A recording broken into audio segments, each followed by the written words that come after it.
Indépendance, cha-cha, tozumiye. Okikwanza, cha-cha, tubakidi. Au table ronde, cha-cha, baganye. Onipanda, cha-cha, tozumiye. Indépendance, cha-cha, tozumiye. Okikwanza, cha-cha, tubakidi. Au table ronde, cha-cha, baganye. 65 ans se sont écoulés depuis que la RDC devenait indépendante. Aujourd'hui, cette fête est perçue comme à Kinshasa. C'est ainsi que nous avons préféré interviewer, interroger, demander à ceux qui ont vécu cette histoire glorieuse de la République démocratique du Congo, d'accéder à son indépendance sur le plan national et international. Aujourd'hui, 65 ans, la RDC a atteint sa maturité. Vrai ou faux? Est-elle vraiment libre? Vrai ou faux? Économiquement, sur le plan sécuritaire, sur le plan diplomatique, est-ce que la RDC est vraiment libre? C'est ainsi que nous allons interviewer M. Alexis Mutanda Ngoïmouana. Suivez-moi. Mutanda, comment avez-vous vécu la date 30 juin 1960, quel que soit l'endroit où vous avez été?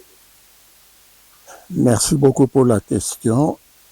Eh bien, d'abord, vous parlez de 65 ans de notre accession à la souveraineté nationale et internationale. Eh bien, comme vous le savez, 65 ans, c'est l'âge de la maturité. Que vous soyez un homme ou une femme, eh bien, à 65 ans, on a des responsabilités. On est père, on est grand-père, on est arrière-grand-père, on est mère, on est grand-mère, on est arrière-grand-mère. Donc, ce qui veut dire que notre pays, à cette date, eh bien, représente un peu tous ces aspects, c'est-à-dire l'âge de maturité. On vient d'atteindre, si vous voulez, l'âge où toute personne est en train de regarder beaucoup plus ce qu'il a réalisé plutôt que ce qu'il va réaliser. Alors, si vous me demandez comment on a vécu cette date du 30 juin 1960, eh bien, il faut dire que c'était une journée de joie, une journée de fête, parce que avec la déclaration de l'indépendance, c'était un événement officiel, un événement national. Nous avions des visiteurs de marque, par exemple le roi Baudouin de Belgique, accompagné bien sûr de ces différentes notoriétés belges qui étaient venus assister à l'événement parce que c'est le roi qui devait faire le discours de passation de pouvoir entre la Belgique et le Congo. Et puis, c'est aussi une journée qui réunissait du côté congolais, disons, le premier président de la République démocratique du Congo, c'est-à-dire dans la personne de Joseph Kasavubu. Il y avait le premier ministre, Patrice Emery Lumumba, et puis avec tout son gouvernement, vous pouvez vous imaginer le nombre évidemment de tous ces ministres. Pour la première fois dans l'histoire du pays, on avait les fils et les filles de ce pays qui se trouvaient, si vous voulez, dans une scène officielle avec des notoriétés internationales. Donc, du côté populaire, évidemment, c'était la joie, c'était les liesses. Bien que c'est une journée aussi qui couronnait la fin de toutes ces luttes politiques, parce que il y avait les élections avant cette date. Les élections, vous pouvez vous imaginer, ce sont nos premiers politiciens qui étaient sur le terrain et qui faisaient leur campagne électorale pour sortir comme député national ou comme sénateur, etc. Et alors, avec l'événement du 30 juin 1960, on venait de mettre fin à tous ces, disons, toutes ces tracasseries. Et c'était les officiels qui étaient à l'avant-plan pour, disons, cette passation de pouvoir où le roi des Belges devait officiellement remettre. Alors, vous pouvez comprendre que les jeunes que nous étions à l'époque, avec toute la population congolaise de l'époque, bien sûr, eh ben, on était d'un côté dans la joie de vivre cet événement, mais de l'autre, il y avait toujours cette tension qui existait entre nos politiciens, entre les partis politiques, entre peut-être même, disons, donc c'était une journée spéciale et qui est restée d'ailleurs marquée dans l'esprit de beaucoup de ceux qui étaient présents à cette époque-là. Et je vous dirais que quelque temps après cette célébration, eh ben, c'est une journée qui était suivie par d'autres événements comme la chasse à l'homme. Il fallait que les Belges rentrent chez eux, il fallait ceci, cela, etc. Donc, c'est une période qui était un mélange de joie, d'allégresse, et puis de l'autre côté aussi, des luttes tribales, des luttes entre partis politiques, etc. Et tout ça était mélangé de telle manière que, disons, il fallait quand même, comme tout le monde. Alors, en ce qui me concerne personnellement, eh ben, à cette époque-là, on était encore élèves, si vous voulez, à l'école secondaire. C'était vers la fin de nos années secondaires. Donc, on était beaucoup plus à l'école que sur la scène politique, de telle manière que tout ce que je vous dis là, évidemment, sont des choses qu'on avait appris par la radio. Il n'y avait pas encore de télévision aussi sophistiquée qu'aujourd'hui, mais du moins, on avait vécu quand même ces événements, spécialement par radio, et puis c'était des nouvelles qui passaient de bouche à oreille. Vous savez qu'à l'heure actuelle, nous vivons pratiquement tous les pays du monde, nous vivons aujourd'hui comme dans un grand village. C'est-à-dire que les relations entre les États, entre les pays, eh ben, c'est tellement rapproché que on ne sait pas, un grand village, comme vous le savez vous-même, eh ben, c'est un nombre incalculable, si vous voulez, de cases ou de maisons. Et chaque pays est représenté, si vous voulez, par sa case, de telle manière que l'interaction entre les différents pays sont devenus tellement proches que parler de la liberté totale ou la liberté ou l'indépendance à 100%, je dirais que ça n'existe pas totalement parce que il y a des interactions économiques, des interactions politiques, il y a des interactions techniques, il y a un échange permanent de culture, etc., de telle manière que tout est... Donc, chaque pays essaie bien sûr de garder sa souveraineté, mais d'une manière tout à fait relative, dans le sens que les interactions dans tous les domaines, par exemple dans le domaine commercial, vous avez beaucoup de relations internationales avec un échange très divers de produits intellectuels, de produits économiques, de produits dans tous les domaines culturels, de telle façon que parler évidemment de la liberté, de la souveraineté nationale, eh ben, c'est très relatif. Bien que chaque pays fait un effort évidemment pour être indépendant par rapport à tous les autres, mais les interactions sont tellement fréquentes et tellement fortes que je ne sais pas si un pays peut dire qu'il est réellement libre lorsque vous considérez toutes ces interactions. Oui, c'est un problème évidemment très délicat dans le sens que ces conflits armés internes et des ingérences extérieures proviennent de beaucoup de facteurs. Mais je dirais que le facteur le plus important, c'est les Congolais eux-mêmes.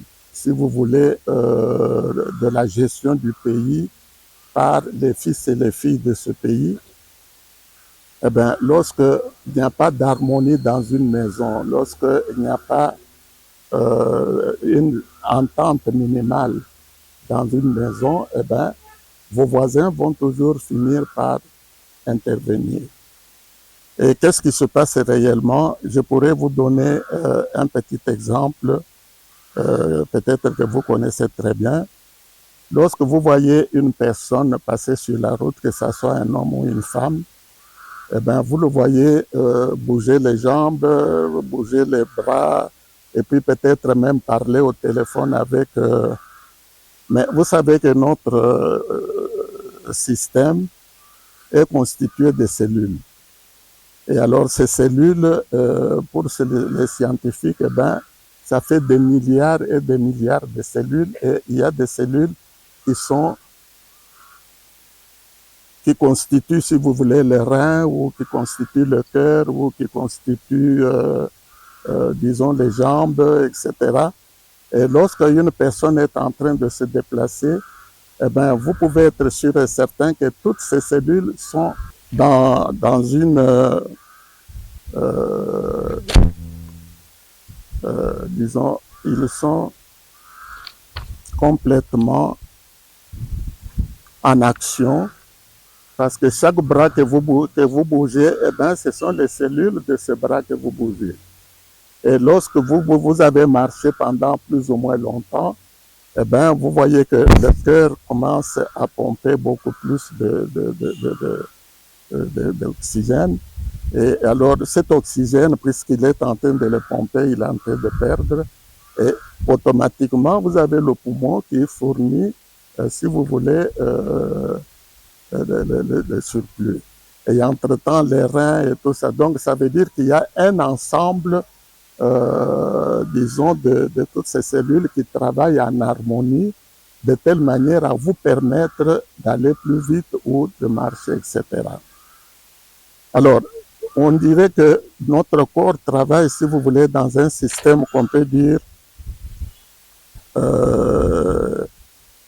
en harmonie, parce que toutes ces cellules, évidemment, qui sont spécialisées, parce que les cellules du corps, c'est du cœur, ce n'est pas les cellules des reins, ceux des reins, ce n'est pas ceux du cerveau, mais toutes ces milliards de cellules, si vous voulez, travaillent en harmonie, c'est-à-dire d'une manière coordonnée, de telle façon à vous permettre de marcher ou d'aller, vous voulez le faire.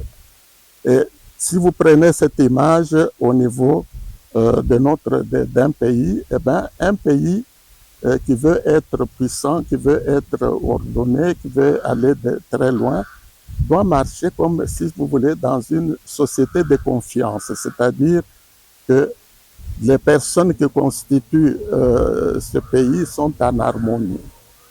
De manière que lorsque vous avez un voisin qui fait quelque chose de très bien et qui réussit, eh bien, sa réussite, vous pouvez même vous l'attribuer en disant, si mon voisin réussit, c'est moi aussi j'ai réussi. S'il échoue, moi aussi j'ai échoué. Alors vous vivez, si vous voulez, en harmonie parce que vous avancez vers la même vision et vers les mêmes objectifs. Mais lorsque cette harmonie manque, à un moment donné, lorsque vous allez à droite, si le voisin part à gauche, ou bien prend une autre direction, etc., eh bien, vous êtes de manière permanente, si vous voulez, dans une mésentente qui ne peut pas vous permettre. Et dans notre pays, eh bien, c'est l'image qui, depuis notre indépendance jusqu'à l'heure actuelle, constitue la base des retards que nous avons dans notre développement. Puisque vous pouvez prendre même la période dont nous parlons ici du 30 juin 1960. Eh bien, à cette date-là, vous aviez un premier ministre qui venait d'être élu avec une majorité écrasante et qui avait la majorité au Parlement. On avait un chef de l'État, un président de la République qui avait la confiance. Mais vous avez vu que très rapidement après la déclaration, c'est-à-dire cette date du 30 juin, eh bien, c'était des conflits qui naissaient de telle manière que quelques mois après, le président de la République, Kasavubu à l'époque, prend la décision de destituer le Premier ministre. Le Premier ministre qui était très populaire et qui était soutenu par, disons, l'Assemblée nationale. Alors intervient maintenant un autre personnage qui lui était du côté de l'armée et qui avait évidemment ses centres d'intérêt et qui est intervenu également dans les conflits et de telle manière que le Premier ministre qui avait la majorité et tout ce que vous voulez était neutralisé. Neutralisé aussi parce que dans nos provinces, on avait une province comme le Katanga qui venait de déclarer la sécession, et puis le Sud Kasaï qui avait suivi de près ou de loin, ainsi de suite, de telle manière que très rapidement après la déclaration de l'indépendance, on avait, disons, cette mésentente entre... lorsque vous avez de la mésentente entre les personnes qui occupent, disons, les sphères les plus importantes de la politique, eh bien, vous avez vu que très rapidement, ça a amené M. Mobutu à prendre, disons, le pouvoir par la force pour tout simplement... Et alors, lui, il a fait aussi ce qu'il a fait pendant 32 ans, ainsi de suite. Donc, vous voyez très bien que par manque, disons, de cette collaboration, de cette harmonie entre les acteurs principaux de ceux qui géraient le pays, c'est-à-dire ceux qui avaient le pouvoir en main, eh bien, un pays ne peut pas évoluer. On a évolué avec Mobutu, vous avez vu de quelle manière il a terminé les choses. Et puis ensuite, on a eu ce qu'on a eu, c'est-à-dire le gouvernement de l'AFDL avec le président, disons, Kabila Laurent, qui lui aussi n'a pas pu faire plus de 5 ans.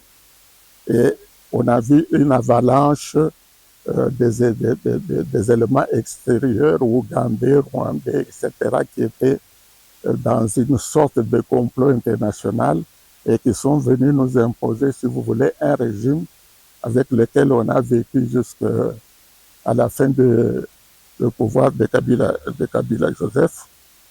Donc, à la base, il y a toujours cette mésentente entre les acteurs principaux de notre pays et c'est ça qui nous amène à la situation que nous avons actuellement.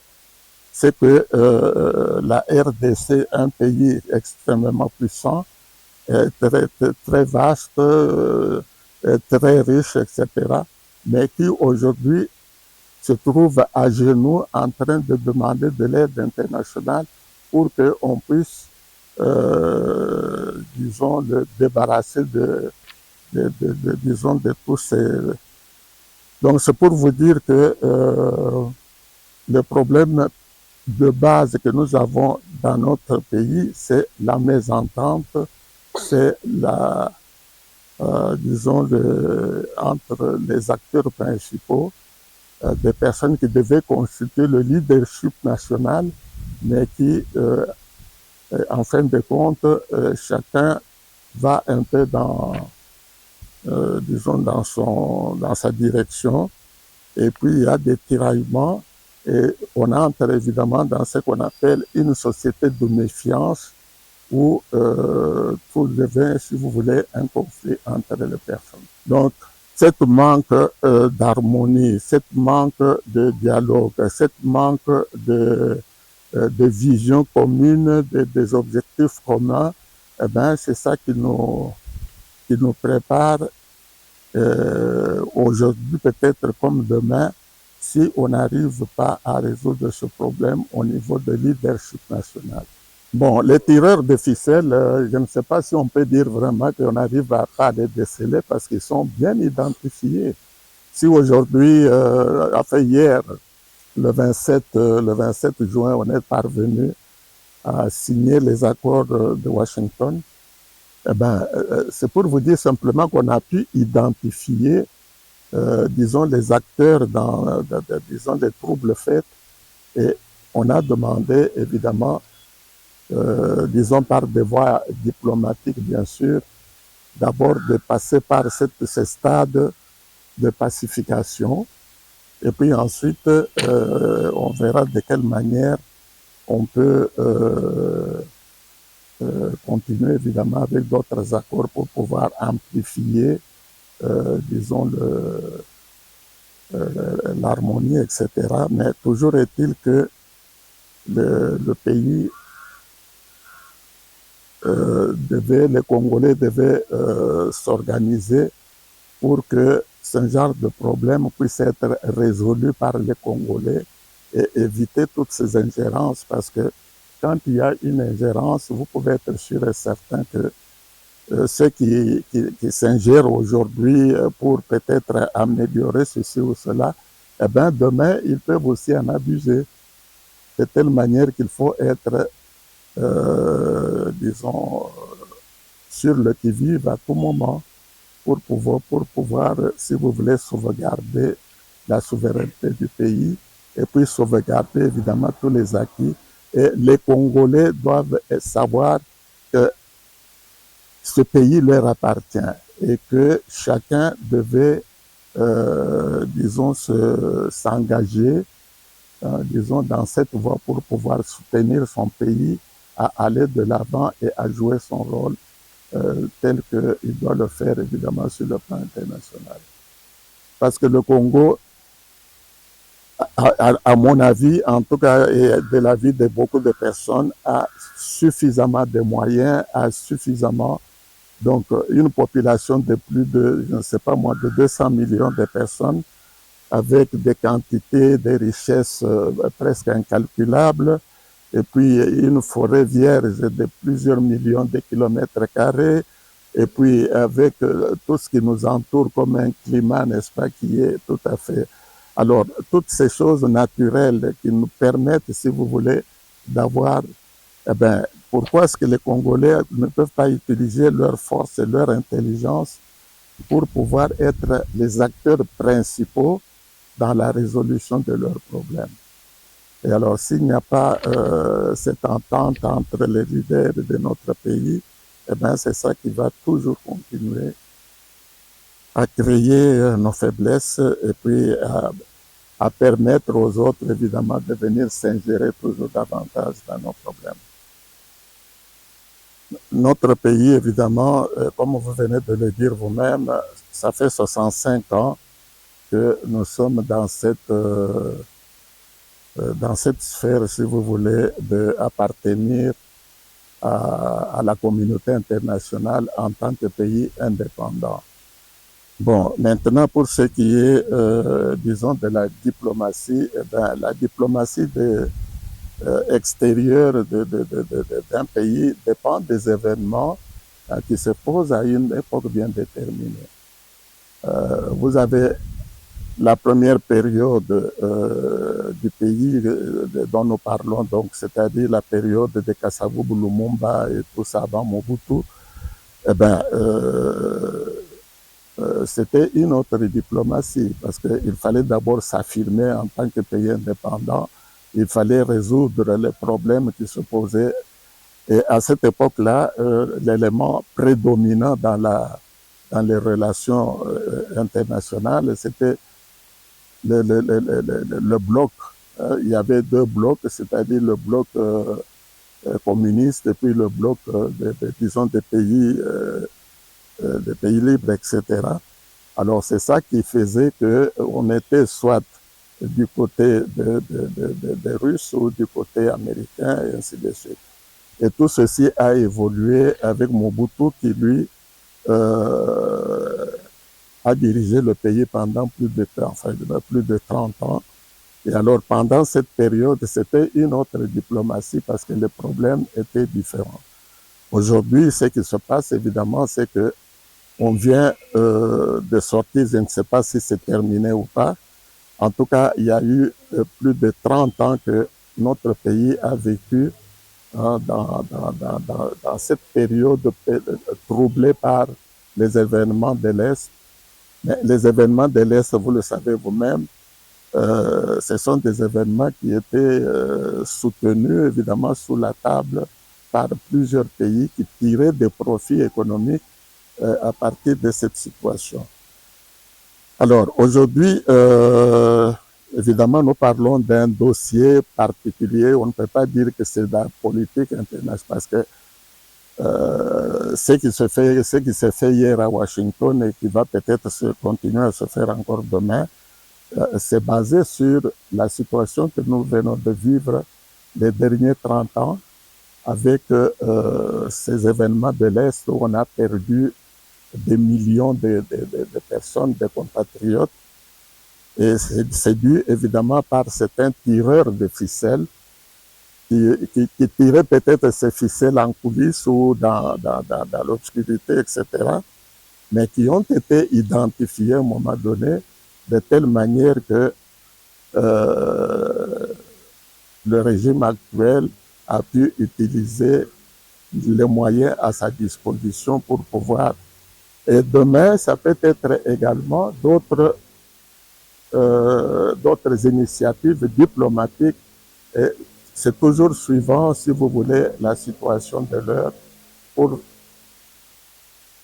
La diplomatie a toujours existé, mais quand il y a des problèmes particuliers, eh ben, je crois que c'est au moment où, et dans le cas d'espèces, eh bien, on avait identifié les personnes ou les pays qui étaient à la base. Et alors, pour pouvoir neutraliser ces forces, il fallait utiliser, si vous voulez, cette diplomatie. Et il n'est pas dit que demain, on ne peut pas avoir d'autres problèmes d'une autre nature et qui peuvent aussi occasionner une diplomatie beaucoup plus disons, un peu différente, disons, de celle qu'on aimait. Comme je l'ai dit, disons, dans les questions que vous avez posées avant, la République démocratique du Congo, notre pays, a tous les moyens à sa disposition pour devenir un pays indépendant, un pays économiquement fort et qui peut jouer son rôle dans les concerts des nations. Mais il suffit seulement que les Congolais eux-mêmes puissent comprendre qu'il faut créer une société de conscience, c'est-à-dire une société où les Congolais se dirigent dans la même vision et avancent dans la même direction et avec, disons, tous les moyens à leur disposition pour faire de ce pays un pays qui joue son rôle sur le plan international. Et nous en avons les moyens. Bon, si 65 ans, vous parlez encore du décollage, je crois quand même que vous devez être vraiment en retard. Parce que comme on l'a dit, 65 ans d'indépendance, c'est quand même un âge adulte. C'est quand même un âge, même au-delà, si vous voulez, de ce que... Parce que 65 ans, on est grand-père, on est père, on a traversé quand même beaucoup d'époques. Si 65 ans après, on parle encore de la Belgique qui n'a pas fait ceci ou cela, eh ben, ça tombe toujours un peu dans ce que j'ai toujours l'habitude de dire, c'est que les Congolais pensent toujours que pour résoudre un problème, c'est toujours la faute du voisin. Donc, vous n'êtes pas concerné, c'est celui-là qui n'a pas fait ceci ou cela. Mais les Belges aussi peuvent dire, OK, nous n'avons pas fait grand-chose, on a fait ceci. Mais vous, maintenant, vous avez le gouvernement de votre pays depuis 65 ans. Qu'est-ce que vous avez fait?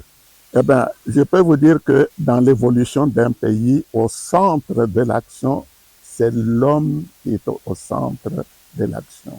Eh bien, l'homme congolais, depuis 1960, qu'est-ce que l'homme congolais a accompli? Et aujourd'hui, qu'est-ce qu'il est prêt à accomplir? Parce que c'est l'homme congolais qui est le propriétaire de ce pays et c'est lui qui est au centre de l'action. Que ce soit, disons, sur le plan militaire, que ce soit sur le plan diplomatique, c'est toujours les initiatives sont toujours prises par l'homme congolais qui exerce le leadership. Et alors aujourd'hui, on doit pouvoir se demander est-ce que nous avons une politique pour amener cet homme congolais à être responsable. Être responsable, ça veut dire être sûr que ce pays m'appartient, c'est notre propriété. Lorsque nous chantons notre hymne national, qu'est-ce que nous disons? Debout Congolais, parce que nous sommes unis par le sort.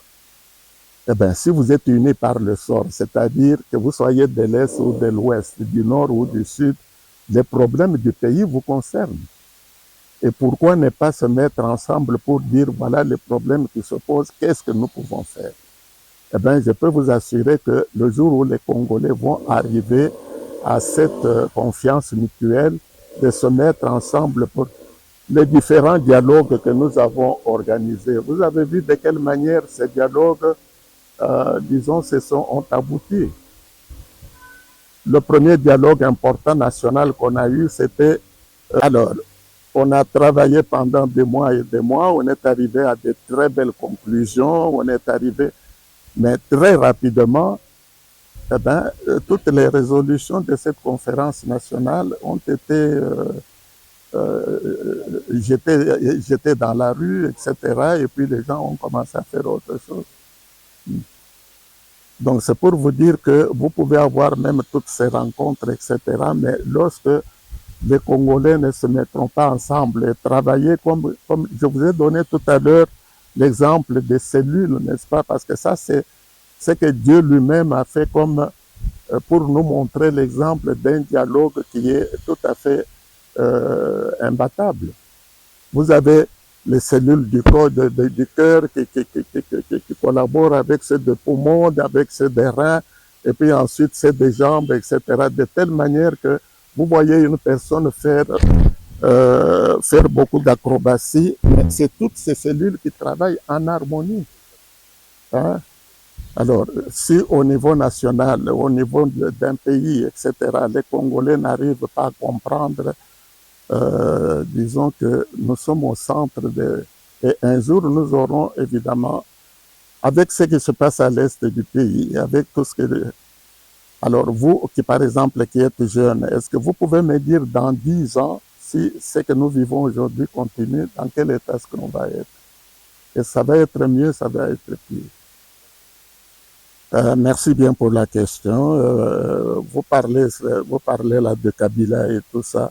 Voyons un peu les origines de Kabila au Congo. Kabila au Congolais, Kabila au Congo et tout ça, très bien. Mais il faut remonter aux origines de tous ces problèmes-là. Il y a un problème au Rwanda. Et le problème au Rwanda, c'était le génocide de 1994. À un moment donné, les Tutsis qui cherchaient à gérer le pays, à diriger le Rwanda, arrivent au pouvoir. Et alors, ils sont en train de pourchasser ceux qui avaient causé, c'est-à-dire le Hutu qui avait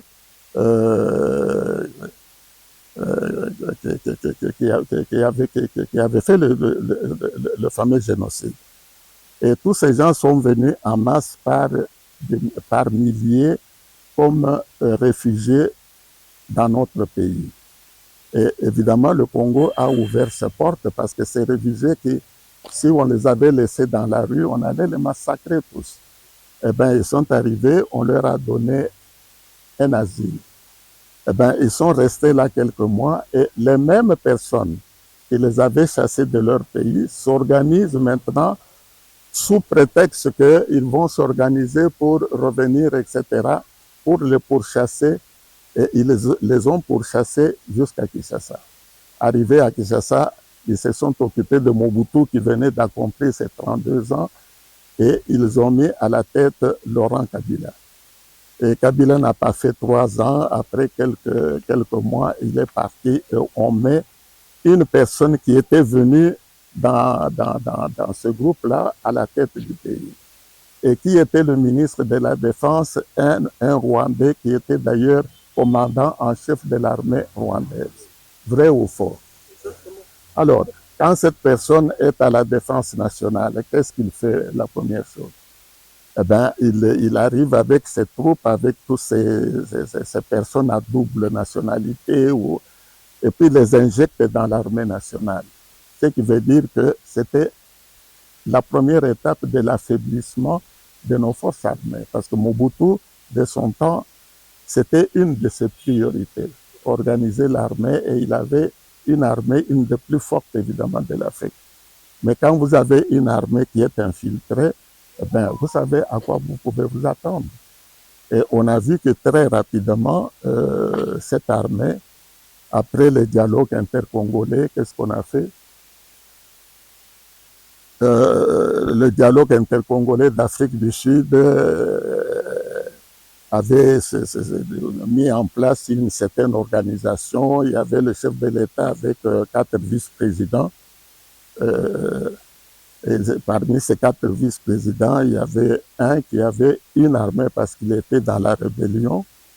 Eh bien, il a posé comme condition que pour que je puisse travailler avec vous, messieurs, il faut que toutes mes troupes puissent être intégrées dans l'armée nationale. Et ça, c'est au niveau du vice-président Roubert, si je ne m'abuse. Et quelque temps après, on a vu également des rébellions à l'est du pays avec le Nkundabatware, avec le Mutebushi, qui avaient massacré des populations à Bukavu et puis fait beaucoup de désordres, et qui eux-mêmes étaient également de l'armée.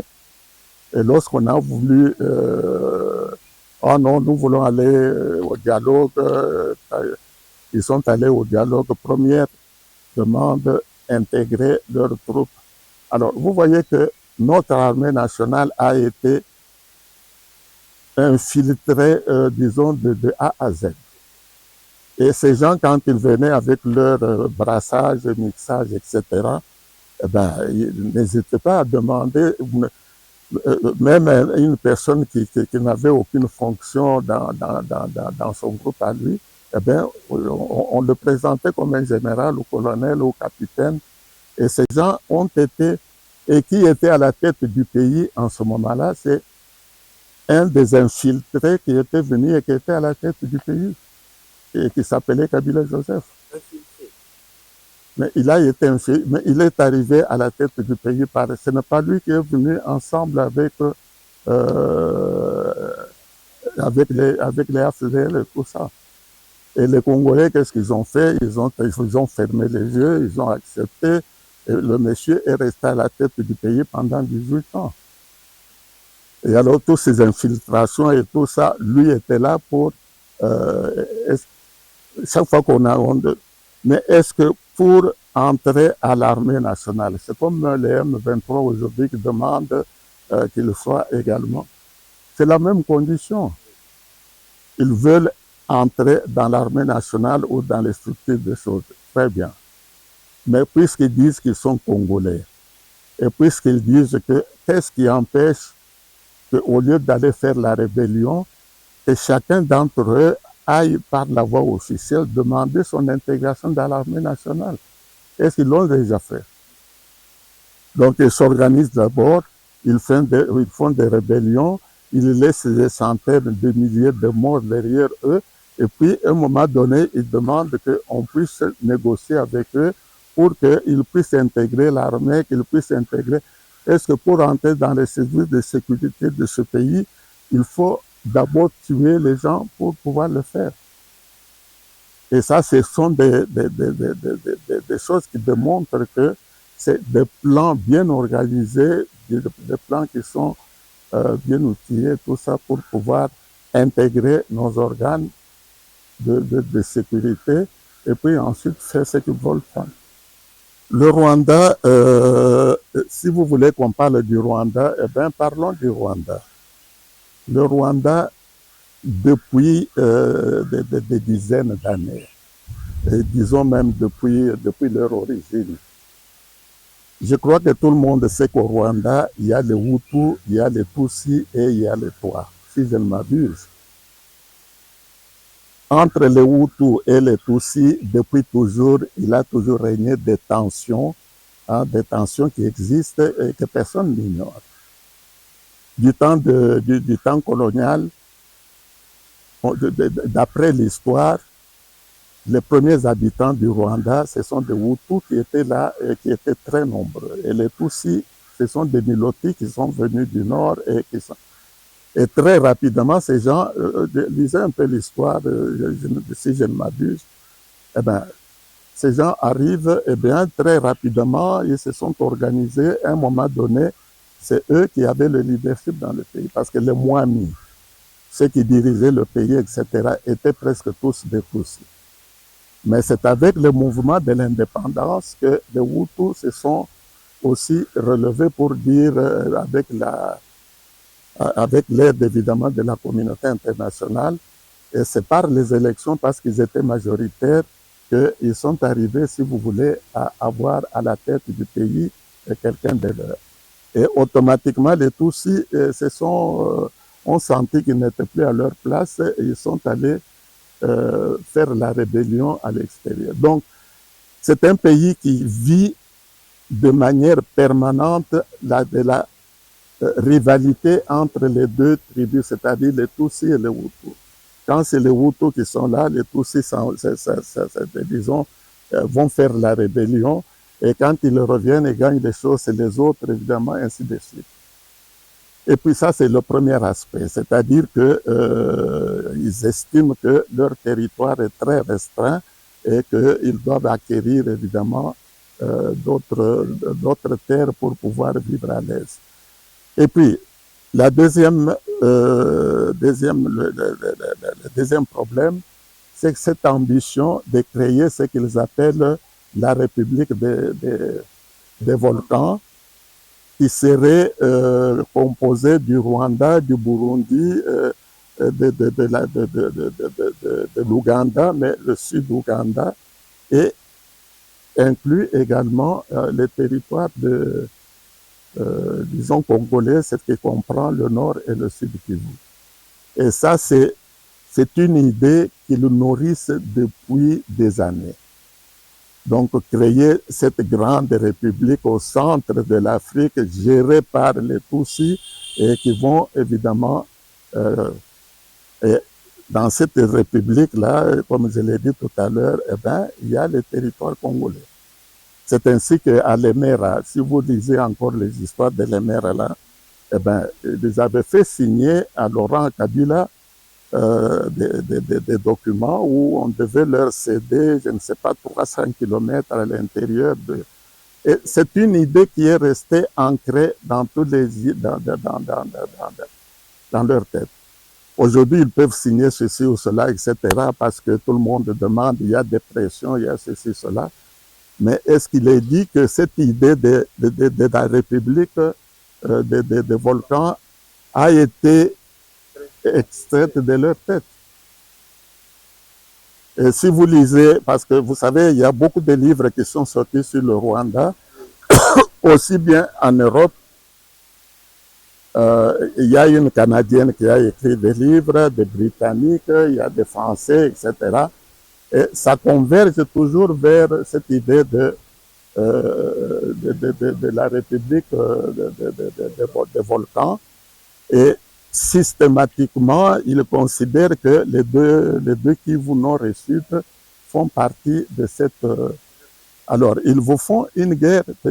Et même ceux qui viennent ici pour dire nous sommes Congolais, mais où est-ce qu'ils veulent rester? C'est toujours à la frontière avec un territoire bien déterminé, de telle manière que le moment venu... Alors, vous verrez que à l'heure actuelle, ce qu'on est en train de vivre avec l'ancien président Kabila, qui est à l'est du pays, et vous pouvez encore le voir dans les YouTube et tout ça, eh ben, il a réuni les gens à Bukavu, les chefs coutumiers, les ceci, cela, etc., pour parler Et tout ça, évidemment, ce sont des choses qui convergent. Alors, vous pouvez signer à Washington tous ces accords-là, mais je crois quand même qu'il ne faut pas qu'on soit comme des personnes naïves, qui disent, bon, voilà, ils ont signé, donc on a... Il faut toujours être vigilant de telle manière que, parce que ce sont des problèmes qui datent. On peut vous donner l'exemple du temps où Bisengiman était directeur de cabinet de M. Mobutu. Qu'est-ce qu'il a fait? Il était très fidèle à Mobutu, tout ce que vous voulez, etc. Mais tous ces Banyamulenge qui étaient venus en vrac, eh ben, il avait joué le jeu pour faire signer à M. Mobutu une nationalité. C'est toujours des nationalités collectives. Mais dans tous les pays du monde, lorsque vous êtes intéressé à devenir congolais, etc., ou devenir belge ou français, mais vous posez votre problème acquis de droit, c'est examiné. S'il prouve que vous avez,